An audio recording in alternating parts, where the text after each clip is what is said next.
ঘন্টা ধরে। আর মেইন কথা হচ্ছে আপু যে বেশিরভাগ পাম্পই হচ্ছে বন্ধ। শুধু আমি শনি রাখড়া থেকে আসতেছি, শনি রাখড়া সব পাম্পই বন্ধ, শুধু এই পাম্পটাই খোলা। আর এখানে যে ধরনের আপনার জাম থাকে, প্রায় 1 ঘন্টার মতো আমি ওয়েট করতেছি। প্রত্যেক দিনই এরকম ভোগান্তি হচ্ছে। আর প্রত্যেক দিন তারা তেল দিচ্ছে 300 টাকা করে। 300 টাকা করে তো আসলে চলা যায় না।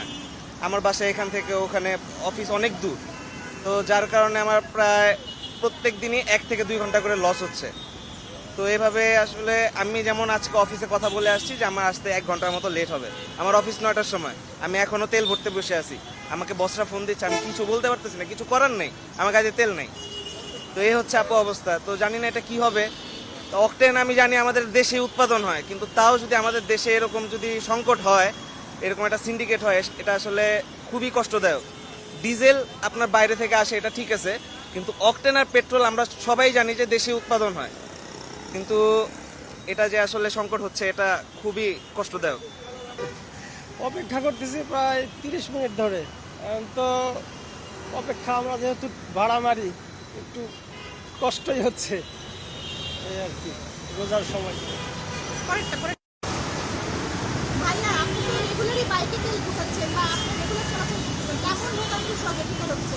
ভোগান্তি বলতে আমি এখন বাসায় যাব, আমার বাসায় ঝিনাইদহ।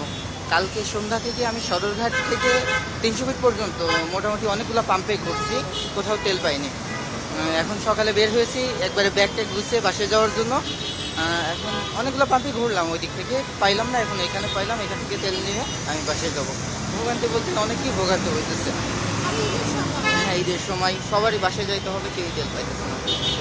কি মনে করেন এর জন্য কে দায়ী? সরকার না হচ্ছে যারা আসলে সংকট নাই? এর জন্য অবশ্যই যুদ্ধ, ইরান ইসরায়েল আমেরিকাতে যুদ্ধ লাগছে, এই যুদ্ধটাই অবশ্যই দায়ী। হরমুজ প্রণালী তেল সাপ্লাই ওখান থেকে বেরোতে আছে। তো আন্তর্জাতিক একটা আন্তর্জাতিক সমস্যা, এটা আসলে বাংলাদেশ সরকারের আমি কোনো দোষ দেখি না। আপনারা জানেন বিশ্বের অনেক দেশেই মানে তেলের দাম ইতিমধ্যে বেড়ে গেছে, কিন্তু আমাদের সরকার যথেষ্ট চেষ্টা করতেছে তেলের দাম যেন না বাড়ে। তো এই জন্য সরকারকে আরও ধন্যবাদ পাওয়া।